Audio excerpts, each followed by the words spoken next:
Well, good morning, my true loves. It's the 12th day of Christmas. What did you get on the 12th day of Christmas?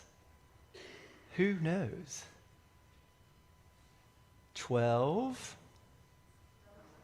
drummers drumming. 12 drummers drumming. Good job. 11, 10. Y'all are great at this. 9, 8, 7, 6, 5 golden rings, 3 French hens, 2 turtle doves.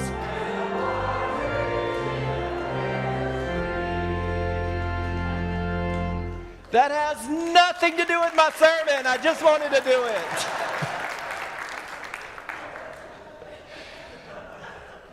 But seriously, folks,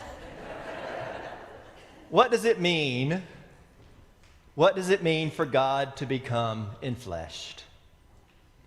Why in the world would God ever do it?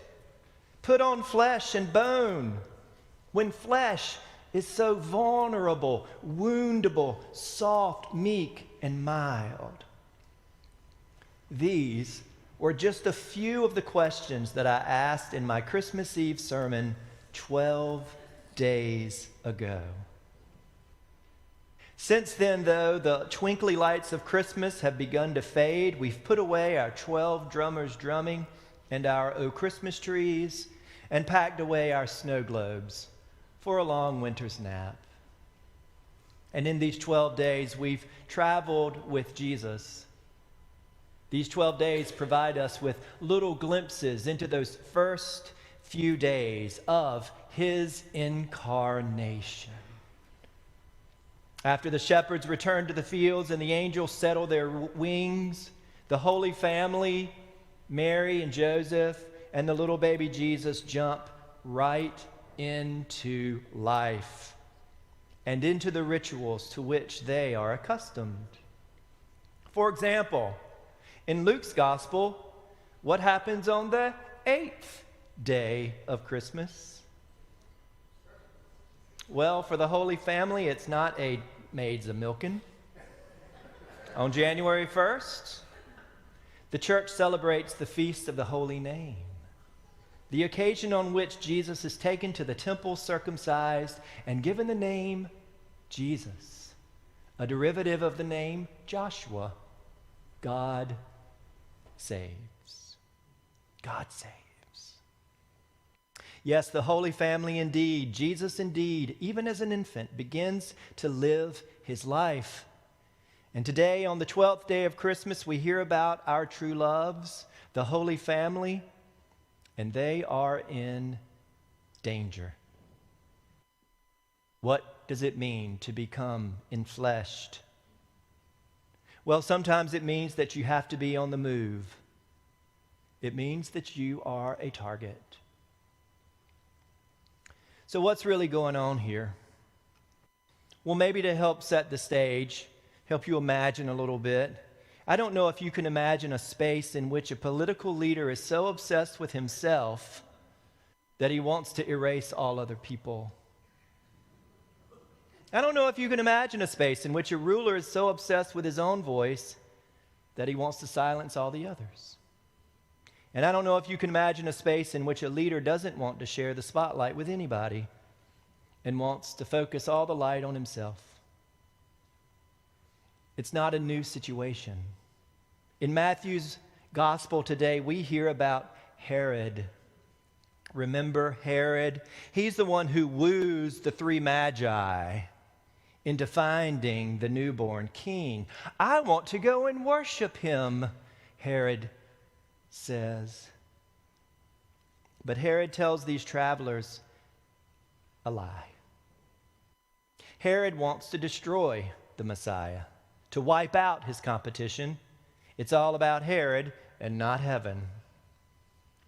So the bottom line is that Joseph, Jesus' earthly daddy, gets a warning in a dream that Herod is still on the hunt. So what does Joseph do? Well, he does what any of us might do. He does everything he can to keep his child safe. So off they go.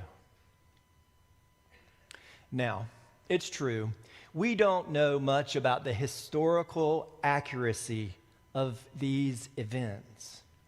But I do think there's something spiritually relevant here that we all can learn from.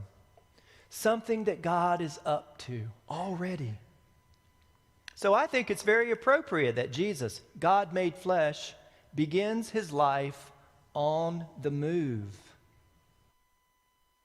Already, this Jesus, 12 days old, is beginning to learn what life is like. And maybe even march to the beat of his own ba-rum-pa-pum-pum. So, let's look at where this Holy Family travels. One scholar suggests that there's something very significant about the locations, which speak to who Jesus is and what Jesus will be about. The first place, of course, the journey begins in Bethlehem. It is a significant city, historically because it was the city of David, the home turf of the one most powerful and significant leaders in ancient memory. That Jesus is born in this city connects him to what others would have considered traditional kingship. But traditional kingship isn't really Jesus' jam, is it? Location number 2. The angel tells Joseph that Herod is on a rampage and takes Jesus to Egypt. They go to Egypt. What's significant about Egypt? Well, Egypt is a place of refuge. It's a place where some folks go to escape danger. Joseph, in a much earlier story, the more ancient Joseph, was also instructed in a dream to go to Egypt. Another connection is that the Egyptian leader Pharaoh once feared overpopulation and threatened to have children killed. Baby Moses was saved. Now another child, another innocent, is under threat and in need of God's heavenly protection. So some connections are being made here too. And as one scholar points out, it is important to note that the feet of Jesus, Mary, and Joseph first touch Africa. The next stop, Galilee. Galilee of the Gentiles, it was once called. Galilee was not considered the most reputable place to live since it was a host to a lot of foreigners in that day. Galilee was a notorious mixing pot of cultures. So each of these 3 locations has connections to the Old Testament and to the prophets. And they connect to old stories and predictions, landing Jesus squarely in the narrative of the peoples and the prophets. But what about that last stop? Nazareth. To be honest, there's really not a reference anywhere in Hebrew scripture or out of the mouths of prophets that says that the Messiah would have a connection to Nazareth. Talk about small towns. Nazareth is a little agricultural village that would have had a population of about 500 people. And it was so insignificant that at one time some historians and archaeologists denied that such a place ever existed. Can anything good come out of Nazareth? We've heard that before, right? Which leads some scholars to believe that Joseph takes to this small town out of his own volition. What about Nazareth? Joseph might have thought. What about some place out of the way, some place small, some place where I can open up a workshop and raise a family? Joseph might have thought. All right, so where am I driving with all of this? There are 2 things. The first thing is that I think that the movement of our lives, the movement of your life is always divinely inspired. Maybe not by dreams, but by a nudge and a push here and there. Where we go and where we end up always has divine intentions.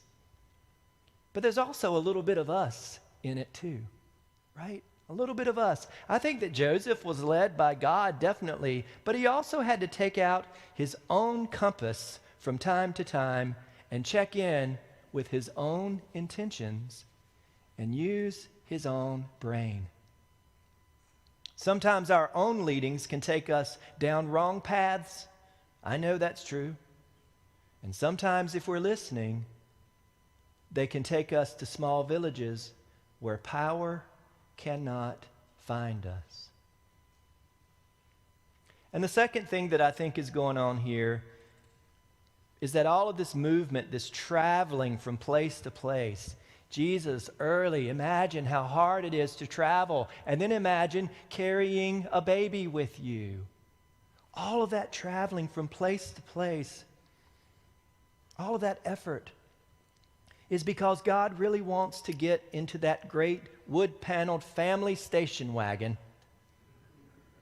and hit the road and see what life is all about. Jesus was beginning, even in his own tiny heart, to experience what it was like to be human and get a sense of all the people around him. And think about it. Jesus was already getting a sense of what it was like to be a target. Jesus was already getting a sense of what it was like to be an outsider. Jesus was already getting a sense of what it was like to be on the move, to be told that you have to move, to be told that you don't have a home, and to be dislocated. He knows what it's like to be told, get out. And he knows that finding a place of safety is not always a guarantee. Jesus was getting a sense of the diversity of humanity and already beginning to reflect a God that is inclusive and spacious, who lived in tents, not a God nailed down by our tiny boxes. I keep referring to this book that our community read back in the fall. It's called A Faith of Many Rooms, Inhabiting a More Spacious Christianity. Spacious Christianity. And it's a memoir of a young woman of Indian descent, and she's trying to find a way to blend Christianity with her own culture. And she writes, "The language I hear from people struggling in their faith is the language of narrowness, constriction, and confinement. Christianity is too small to hold my story," she says. Or I hear this a lot: Christianity is too white, too macho, too racist, too colonialist. Christianity is too inhospitable to diversity and difference. But this is what she wants to change. So she goes on to spell out another perspective. I want to suggest that God is pleased by the possibility of spaciousness. I wonder, she writes, if God too feels caged in by our tiny, closet-sized faith lives. Maybe God is asking for room too, room to exist in our lives in God's full, multifaceted complexity. God's full, multifaceted complexity. That's what I hear in our readings today. A story of God being on the move. That Jesus did not come to close things down and pin things up. Nor did God come to create a life of small rooms filled with certainty. Instead, the teeny tiny little baby Jesus came to open things up, open spaces in which to be curious, a way of thinking and being with and belonging to and joining alongside complexity. A world that is better when we're together rather than when we're drawing lines in the sand. So today we learned that from the beginning, Jesus crossed lines of culture and country to reflect a God who is even more God when we're traveling with each other. So, today we claim the Jesus who from the beginning is on the move. On the first Sunday of this new year, we come here to ask ourselves, where is spaciousness in our own lives? Into what, out of what, is the God of the shifting sands leading you? For Joseph, it started with a dream. A dream. I'm happy that for us, St. Paul's, it begins right here.